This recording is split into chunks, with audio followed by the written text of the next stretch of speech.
Good morning, students. Today I am going to starting your new poetry, that is your कुंडलिया, जिसके कवि है गिरधर जी है।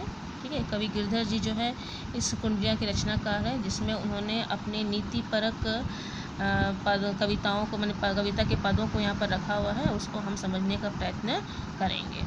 ठीक है, देखते हैं क्या बताया गया है इसमें।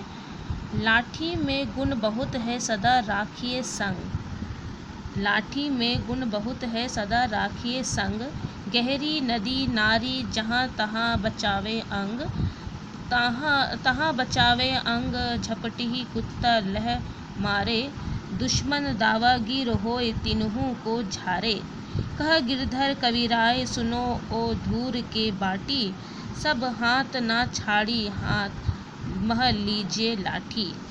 तो ये जो यहाँ पर जो एक पद जो है ख़त्म हो रहा है, बता देते हैं इसका मतलब क्या है। पहले हम शब्दों के अर्थ देख लेते हैं। लाठी मीन्स लाठी को बोला गया है जो बांस का बना हुआ लाठी होता है मजबूत सा, उसको बोला गया है।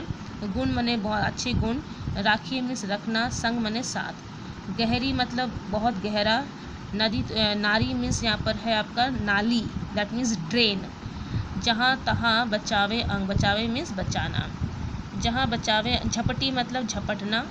ठीक है, कुत्ता कहे मारे, मारे मीन्स मारना, दुश्मन दावागीर, दावागीर मतलब होता है बलवान व्यक्ति जिसके अंदर बल अधिक हो, होए तिन्हू को झारे, होए मीन्स होना, तिन्हू मने उसको, झारी मने डांटना, झपटना, फटकारना, सबक सिखाना।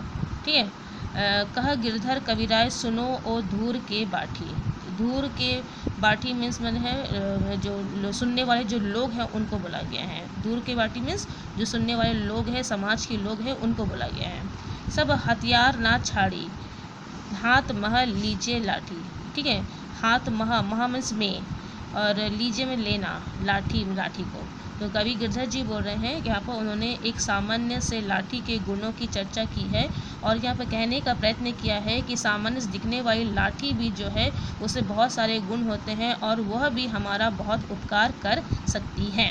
तो वो कह रहे हैं, उसी गुणगान करते हुए कवि कह रहे हैं कि लाठी में बहुत गुण है, उसे हमेशा अपने पास रखने की में कोशिश करनी चाहिए।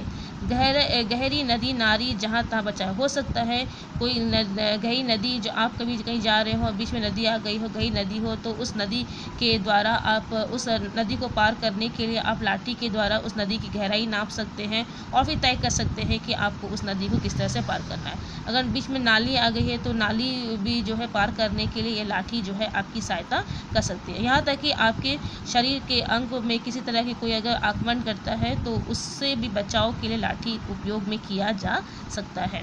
कई बोल रहे हैं तहाँ बचाओ, जहाँ पर वो हमारी रक्षा कर रही है लाठी, उसी तरह से झपटी कुत्ता कहे मारे। मान लो अचानक कुत्ते ने हम पर आक्रमण कर दिया, हम पर झपट लिया है, तो उस लाठी के माध्यम से हम अपने शरीर के अंग को भी बचा सकते हैं।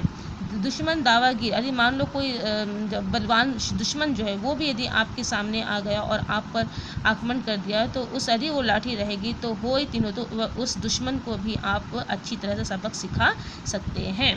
कहे गिरधर कविराय सुनो ओ धूर की बाटी, इसलिए कवि बोल रहे हैं कि हे समाज के लोग, हे मनुष्यगण, सब हथियार ना छाड़े, भले ही आप कोई हथियार ना छोड़ना चाहते हैं, लेकिन अपने हाथ में हमेशा लाठी को रखिए। सामान्य दिखने वाली लाठी भी जो है आपका बहुत सारा उपकार कर सकती है। कहने का मतलब है कवि यही बोलना चाह रहे हैं कि कभी कभी ऐसा होता है कि हम मैंने ज़्यादा मजबूत या ज़्यादा जो मैंने कॉस्टली जो होता है, जो बहुमूल्य जो होता है, उस वस्तु को हम लोग मान देते हैं और सामान्य से वस्तुओं को मान देना हम छोड़ देते हैं, लेकिन वही सामान्य से वस्तु भी कभी कभी हमारा उपकार कर सकती है। कहने का मतलब यही अर्थात कहने का मतलब है कि समाज में हमें हर तरह के व्यक्तियों का सम्मान करना चाहिए, चाहे वो निम्न जाति के हो या उच्च जाति के हो, कोई ना कोई मनुष्य जो है अपनी हिसाब से अपने तरीके से हमारी मदद के लिए आ ही जाता है, तो हमें किसी को भी ऊँचा नीचा छोटा बड़ा नहीं समझना चाहिए। इस माध्यम से कवि ने यही बताने का प्रयत्न किया है।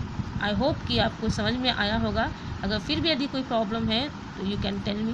Okay, thank you.